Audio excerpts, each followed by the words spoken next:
할렐루야. 네, 새영 새맘 기도의 셋째 날 우리에게 주시는 하나님의 말씀 보겠습니다.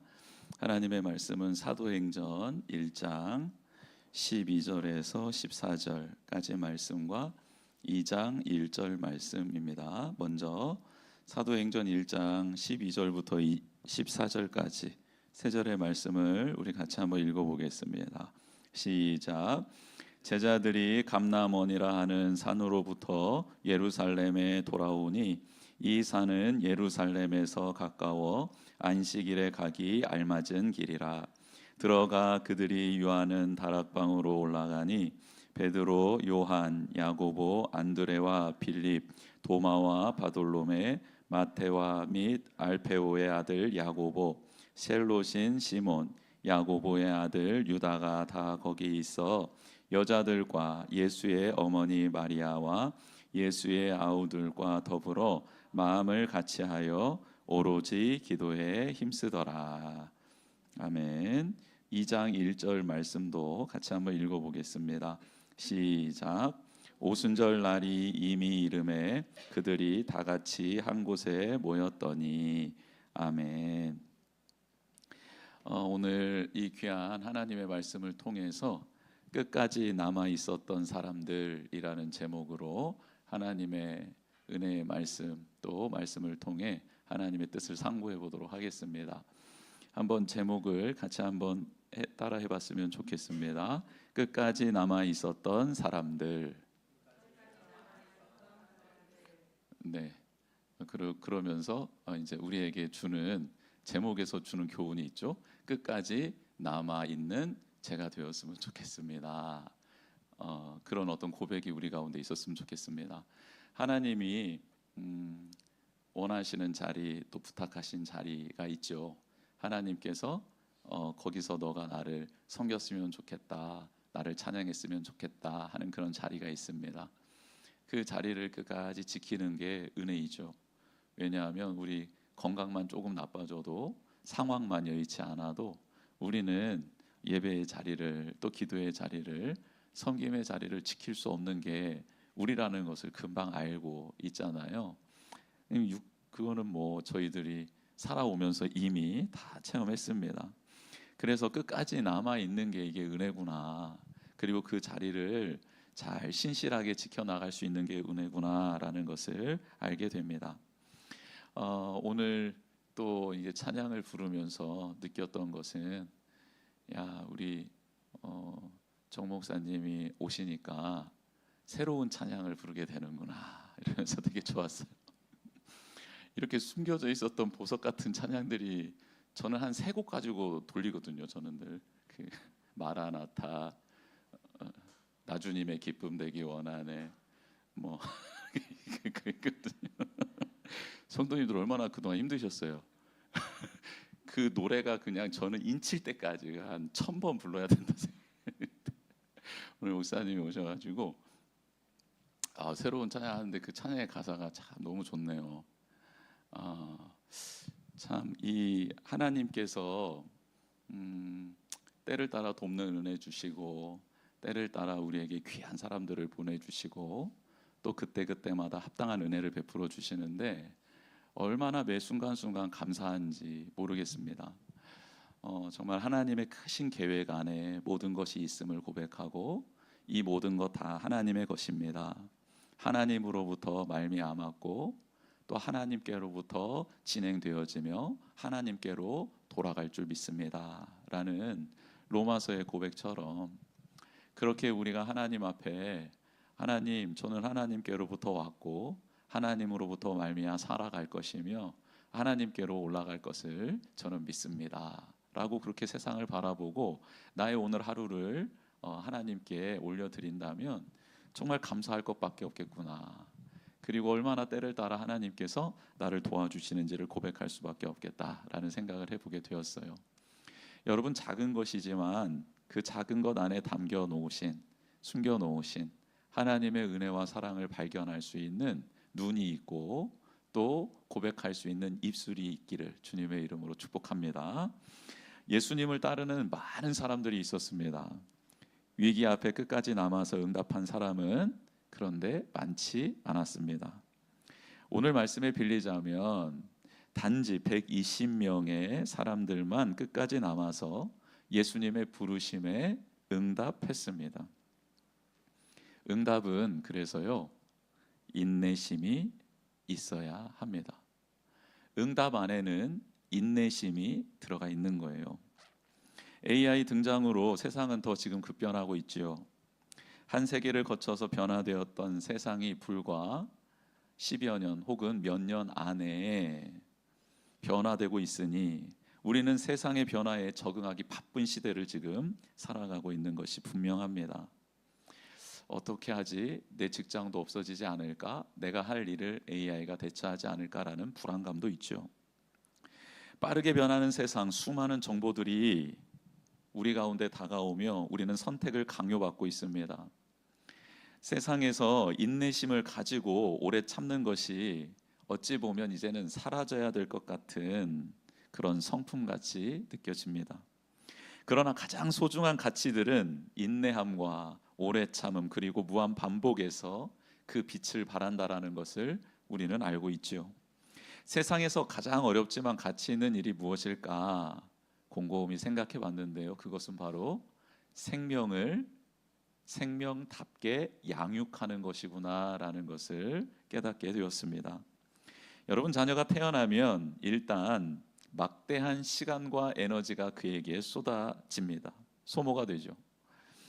제대로 잘 수도 없어요. 태어난 순간부터 성인이 될 때까지 끊임없이 아이에게 맞춰 생활해야 합니다. 즉 부모는요, 양육하기 위해서 오래 참아야 합니다. 높은 재정적 부담은 이미 각오해야 되는 것이죠. 인내하며 자녀를 양육하는데 드는 비용을 잘 벌어야 합니다. 직장에서요, 힘든 일이 있어도 참아야 돼요. 누구 때문에? 아이 때문에. 미국에서 발표한 자료를 보니까 아이가 태어나서 18살 때까지 자라는데 필요한 돈이 대략 한 3억 정도 든다고 합니다. 그러니까 얘네들이 돈 먹는 하마가 되는 거죠. 막 잘 먹으면서 자라는 거예요. 그렇죠? 그리고 또 뭡니까? 정서적 심리적 압박도 있는 거예요. 부모는 아이의 행복과 발달에 대해 엄청난 책임감을 느끼게 되죠. 아이의 안전, 건강, 미래에 대한 끊임없는 걱정은 높은 수준의 스트레스 그리고 불안감, 때로는 죄책감을 유발합니다. 그러고 보니까 우리가 자녀를 키우면서 늘 행복한 것만은 아니었던 것 같아요. 수만 가지 스트레스, 또 압박, 불안감, 때로는 죄책감이 들었던 게 사실 아닙니까? 아이가 문제 행동을 보이거나 어려움에 처했을 때 느끼는 무기력감과 좌절감은 그 어떤 다른 일에서 경험하기 힘든 감정들이었습니다. 우리는 이 모든 과정을 어떻게 했죠? 참고 견뎌내야 했습니다. 예측 불가능성과 통제 불가능성에서도 우리는 노출되었죠. 아이는 부모의 뜻대로만 자라지 않죠. 각각의 아이는 고유의 기질과 특성을 가지고 있기 때문입니다. 성장 단계마다 예상치 못한 도전과 문제들이 발생하기도 했어요. 부모는 정해진 매뉴얼이 없어서요, 끊임없이 상황에 대처해야 했고 문제를 해결해야 했습니다. 이러한 불확실성은 양육하는 데 있어서 커다란 장애물이 되곤 했죠. 그래도 포기할 수 없었습니다. 우리는 그 자리를 지켜내야만 했습니다. 왜요? 힘들긴 하지만 가장 보람된 가치 있는 일이기 때문에 그렇습니다. 여러분, 가치 있는 일, 가장 소중한 일은요, 이처럼 오랜 시간 견뎌야 되고요, 참아야 되고, 그래야 비로소 그 빛이 바래진다라는 사실을 우리는 알고 있습니다. 세상에서 가장 가치 있는 일을 하기 위해서는 인내와 성실로 응답해야 되는 것이죠. 예수님은 십자가에서 고난을 당하시고 죽으셨습니다. 인류의 죄를 사해 주시며 하나님의 자녀가 되는 길을 열어 주셨죠. 예수님이 죽음을 이기고 부활하셔서 제자들을 찾아오셨습니다. 그리고 제자들을 위로해 주시고 만나 주시며 다시 새 힘을 낼 수 있도록 도와주셨습니다. 그리고 그들과 함께 40일 동안 하나님 나라에 대해서 가르쳐 주셨다라는 내용이 오늘 사도행전 1장 앞부분에 나와 있습니다. 여러 내용을 가르치셨을 거예요. 하나님의 나라에 대해서 가르쳤으니 분명 하나님 나라의 주인인 하나님에 대해서도 알려주셨을 것입니다. 여러분, 그런데 하나님은 어떤 분이십니까? 우리를 구원하기 위해 정말 오래 참으신 분이라는 것을 우리는 알고 있습니다. 만약 하나님이 오래 참으시지 않았다면 우리는 지금 예배를 드릴 수 없고요, 기회의 시간을 마주할 수 없었을 겁니다. 즉 우리를 부르시는 하나님의 성품 자체는 오래 참으심과 신실하심이라는 거예요. 하나님은 부르심을 받은 우리도 인내와 신실로 응답하기를 원하십니다. 그래서 예수님이 이렇게 말씀하시는 거예요. 사도와 함께 모이사 그들에게 분부하여 이르되 예루살렘을 떠나지 말고 내게서 들은 바 아버지께서 약속하신 것을 기다리라. 기다리라 라고 말씀하셨다는 거예요. 요한은 물로 세례를 베풀었으나 너희는 몇 날이 못되어 성령으로 세례를 받으리라 하셨느니라. 아멘. 예수님께 응답하는 이들에게 예수님은 필요한 게 있다. 그것은 바로 인내다, 기다림이다 라고 말씀하고 있습니다. 어제 제가 씨 뿌리는 비유 말씀드린 대로 돌밭에 뿌려진 씨앗들은 뿌리를 내리려고 하는데 돌밭이다 보니까 뿌리를 깊게 내릴 수가 없어서 햇볕이 내리쬐면 뿌리가 말라 그만 죽어버린다 라고 말씀드렸습니다. 예수님은 그 돌밭에 뿌려진 씨앗들을 해석하면서 이렇게 말씀해 주시잖아요. 말씀을 들었으되 그 말씀 때문에 당하는 고난과 환난 때문에 말씀을 버린 자들이다. 그게 바로 돌밭과 같은 인생들이다 라고 예수님 설명해 주셨잖아요. 여러분, 지금 예루살렘을 떠나지 않는다라는 것은 예수님 때문에 죽을 수 있다라는 겁니다. 큰 소리로 찬양을 못해요, 기도를 못해요, 들켰다간 죽는 거기 때문입니다. 다락방에 모였는데 120명이 모였는데 저 성지순례 가서 마가의 다락방 한번 가봤는데요, 크지 않습니다. 크지 않아요. 120명이 모여 있으면요 되게 답답했을 거예요. 그리고 숨죽여야 되잖아요. 조용해야 되잖아요. 그런데 기다려야 되잖아요. 언제인지 기약이 없는 날을 보내야 되잖아요. 배는 고프니까 물은 마셔야 되니까 한두 명이 몰래 나갔다가 비밀 작전하듯이 먹을 것을 가지고 왔겠지요. 밖에 상황을 전해줬겠지요. 지금도 창과 검을 들고 있는 사람들이 돌아다니며 예수를 믿는 자들, 그의 제자들이었던 사람들을 색출해 가고 있다, 찾아다니고 있다 소식을 들었겠죠. 더 떨렸을 겁니다. 말씀을 붙잡았어요. 예수님이 예루살렘을 떠나지 말라는 말씀을 붙잡았어요. 기다리라는 말씀을 붙잡았어요. 그런데 그 상황, 말씀을 붙잡고 있는 그 상황이 고난이고 환난이라는 거예요. 그래서 떠나버린 자들이 있는 거죠. 떠나버린 자들이 있는 거예요. 그래서 남아있는 자들이 예수님을 따랐던 그 거대한 무리 중에 겨우 120명 뿐이었다라는 겁니다.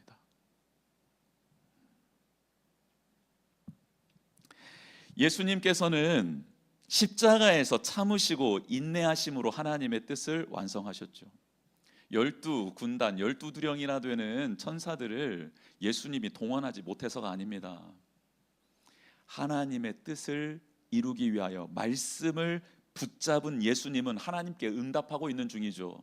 어떻게 해요? 오래 참으심으로, 인내하심으로 응답하고 있는 중이시죠. 그들도 예수님 말씀을 붙들고 마가의 다락방에 모인 이들도 예루살렘을 떠나지 않고 그 자리를 지키고 있습니다. 인내했던 것이죠. 그래서 그들은 옥토가 될 수 있었던 겁니다. 말씀을 품었기에 그 말씀의 능력이 나타나게 되는 거예요. 말씀대로 성령님이 강림하시게 되는 것이죠.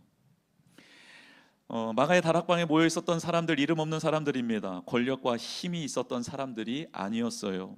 모두 두려움 속에, 혼란 속에, 미래의 불확실 속에서 자신을 위해 생명 주신 예수님의 마지막 말씀을 붙들기 위해 무서운데 서로 위로하면서 견디고 또 견디고 인내하며 또 버티고 있었던 것입니다. 여러분, 우리도 유명인이 없습니다. 그렇죠? 그리고 나의 삶에 해결해야 될 문제가 가득한 두려움과 혼란 가운데 살아가고 있는 우리들 아닙니까? 그런데 지금 하나님 앞에 나와왔습니다. 예수님의 부르심에 신실하게 인내하고 지금 응답하고 있는 중이시죠. 예수님의 부르심은 이처럼 단회적인 사건이 아닙니다. 기다림을 요구하는 과정으로의 초대입니다. 한번 순종했어요가 아니라 기다림의 과정으로 인도해 주시는 초대가 바로 예수님의 부르심이라는 거예요. 교회를 세우는 사람은 한 번 응답한 사람이 아니라 매일 응답함으로 끝까지 그 자리를 지키며 남아있는 사람이 교회를 세우는 사람이죠. 성령님은 흩어진 사람들에게 임재하지 않았습니다. 마음을 같이하여 오로지 기도에 힘쓰며 같은 공간, 같은 방향, 같은 기대를 가지고 있었던 사람들, 그 무리들, 그 자리를 지키며 응답의 삶을 살고 있었던 그들에게 성령님은 임재하셨습니다. 그래서 성령 강림은 우연한 사건이 아니라 응답한 공동체의 임한 하나님의 신실한 약속 응답이었다라는 거예요. 오늘 이 시간 주님의 말씀에 응답하는 우리에게 약속의 성취로서 성령님의 기름 부으심이 임하기를, 성령님으로 충만해지는 역사가 일어나기를 주님의 이름으로 축복합니다. 예수님은 우리를 부르셔서 세워주셨죠. 응답은 바로 말씀을 듣고 깨닫는 하루를 인내함으로 살아내는 것입니다. 그런 날들이 반복됨으로써 우리 하나님께서 약속하신 성령님이 역사하실 그 새날을 맞게 될 줄 믿습니다. 우리의 삶에 하나님이 원하시는 뜻이 이루어지는 것이죠. 교회는 프로그램이 아니라 어떤 기가 막힌 프로그램이 있어서 교회가 시작된 게 아니라 응답하며 기다렸던 사람들로 교회가 시작됐습니다. 성전도 없었고요, 조직도 없었고 계획서도 없었습니다. 다만 부르심에 응답하며 기다렸던, 그 자리를 지켰던 사람들이 있었습니다. 그들을 통해 하나님은 교회를, 주님의 몸을 세워 가셨던 것이죠. 예수님이 세우신 교회는 부르심에 인내함으로 응답하는 교회입니다. 우리 교회가 그렇게 예수 그리스도의 부르심에 인내함으로 응답하는 교회 되기를 축복합니다. 나는 왔다 간 사람인가, 남아있는 사람인가 한번 생각해 봤으면 좋겠습니다. 예배에 참석하는 것과 교회를 세우는 것은 다른 말이지요. 일주일에 한 번 주님을 만나면 된다고 생각하는 것이 아니라 매일 2분부터 시작하겠습니다. 주님과 만나는 시간을 갖고 그 시간을 늘려보겠습니다. 하루하루를 신실하게 살아가 보겠습니다 라고 하나님 앞에 그 하루하루를 소중히 여기며 내어드리는 사람이 하나님 앞에 남아있는 사람이죠. 지금 이 자리가, 우리가 있는 이 자리가 마가의 다락방일 수 있습니다. 예수님의 말씀을 중심에 두고 상황과 환경에 지배당하지 않기를 축복합니다. 급하고 어려운 문제들이 내가 하나님 앞에 머무르고 하나님의 뜻 말씀을 붙잡고 기다리는 이 시간을 사라지게 만들게 하는 게 아니라 하나님의 말씀을 품고 내가 이 시간을 소중히 여길 수 있는 사람 되기를 원합니다. 화려하지 않고 나의 기대에 부합하지 않더라도 소망 중에 기도하는 자리, 그 자리가 우리가 있는 이 자리, 삶의 자리가 되기를 축복합니다. 하나님은 지금도 응답하는 사람들을 찾고 계시죠. 마가의 다락방에 모인 사람들이 세상을 뒤흔들었던 것처럼, 변화시켰던 것처럼 오늘 또 하나님은 같은 방식으로 우리를 부르시고 인내함으로 응답하는 우리를 통해 그 역사를 이루어 주실 줄 믿습니다. 이 시간 우리 같이 찬양하며 나아갔으면 좋겠습니다. 주님의 시간에 그의 뜻 이루어지리 기다려 하루하루 살 동안 주님 인도하시니 주 뜻 이룰 때까지 기다려.